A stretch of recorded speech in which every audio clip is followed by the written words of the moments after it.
The dish I'm going to cook for you today, I'll start off with the paste for you. The Burmese pork that we spoke about earlier. This is for making the curry. Yeah, so this is all the things that they have to put into the curry after the paste is made. And the Burmese paste is a little bit shorter than the rest.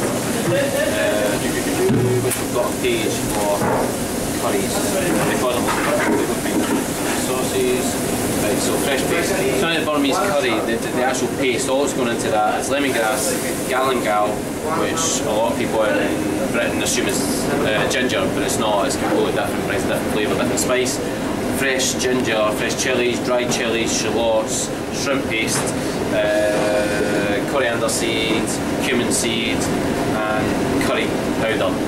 But we're using a Madras curry powder just now so that the flavour's recognisable. If you use like an Asian curry powder, it comes out like a red tinge. People are unsure of it. So that's why, as I say, that's why it's taking so long to get this curry.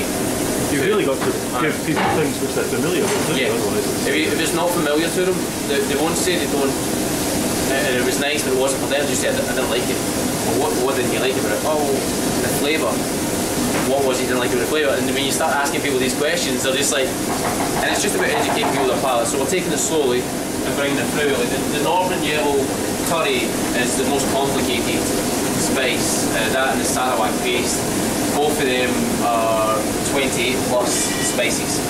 So when you're eating it, it's an experience. You know, it keeps going, coming. Sarawak, when you leave the building, you're still tasting it. It's great. It's an Asian version of beef. It's the only way to describe it. Right, so into the paste, as I say, all the ingredients we just described to you there. We basically just put it all in a bucket and bring it together on the RoboCook. Normally you would use a pestle and mortar and do everything by hand, but can you imagine putting that amount of stuff in a pestle and mortar? This only makes 8 kilo of meat.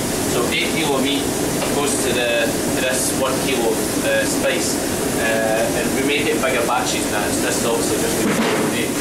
So I say, all you do is put it into the Robo, bringing all the spices together. The crushed chilies and all that have already been rehydrated and then crushed out themselves, separated, brought back together.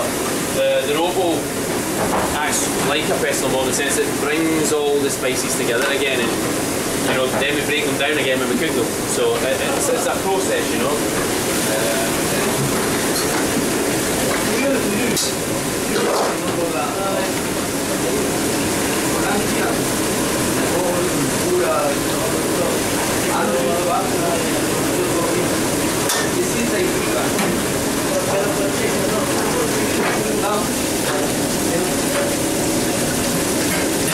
All the water has to do, the water doesn't do anything except allow the RoboCook to move. That's all it's for.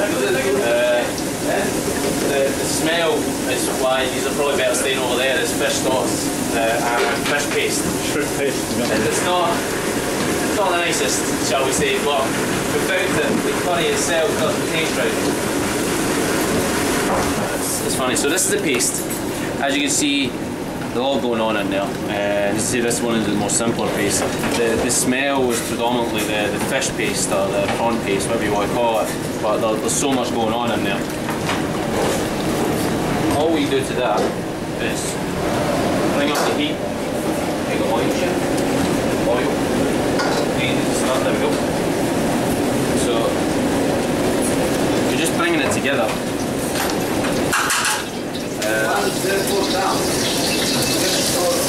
All you do is bring this down.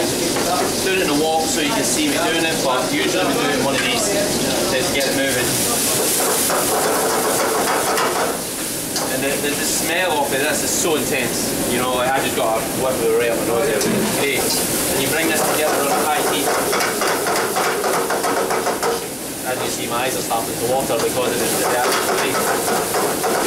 Bring that together, right in a high heat, and just let it rest. Let it cool in the oil. Into that, you then put the pork shoulder and the pork belly, and you bring it together and let it cool. And that's the we speed up the marinating process with that basically, because the warmth starts to melt the fats in the meat, which then again creates more flavour. Bring it together, then we seal it, put in the stock, pork stock, simmer for 40 minutes. It's very important you don't boil it. Simmer it for 40 minutes. And honestly, as the bubbles start coming up at the top of the curry, you just see it changing as the day goes on. It gets stronger and stronger and stronger. The finished product is this. So this is the finished product. On top of that, as you can see, the majority of that at the top there is oil. Yeah, and lots of people would discard that. The boss wants us to discard that, but for me as a chef, cut the fat, cut the flavour. Yeah, old school thing to do with steaks. And all we do during service is bring 350 millilitres of the curry together in a pan. You don't need any oil or anything because you're not refrying, but you just need a good mix of the oil and the fat.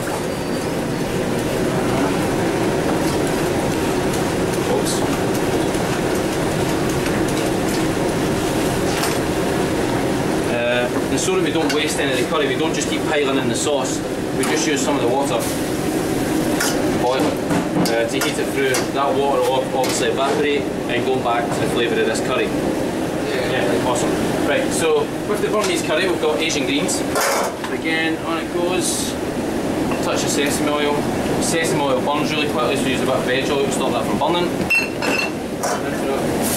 The great thing about Asian cooking is how quick it is, you know, so.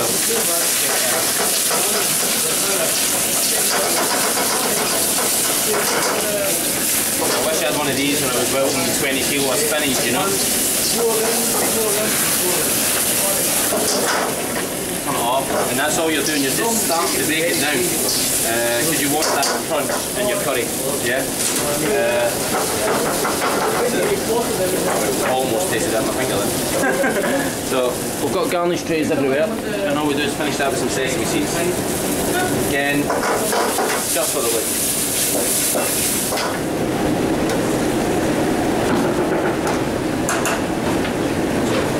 As I say, water. So all I did was add about 60-70 mils of water to that, boil that down, get it come through. Another reason why we make it so hot, you know, usually we'd let that cool a bit before it goes out. It takes about 3 minutes to get it to the table. By the time it goes to the pass, when it's really busy, people run up and down the stairs, and that's it. So put the plate together. Into the bottom of the pan. You can see it's a really good mix there of shoulder and the pork belly. It's the pork belly curry, but if people were to get too much fat in their curry, they would complain, you know, but the fat is where all the flavours are. So as you can see, it's a really good portion, you know, it's a lot of eating there. Over the top of the sauce, not filling it up too much so they can still sit there eating. And then just garnishing to bring crunch. So these are just cooked and no more. Just to bring a really nice bit of texture to the plate.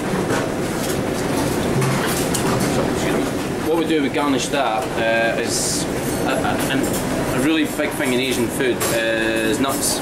Yeah, and everybody likes to eat nuts. It brings texture, brings flavour, brings saltiness. So a lot of our dishes come with little tiny ramekins on the side. So although this is very hot, it's not hot enough for me.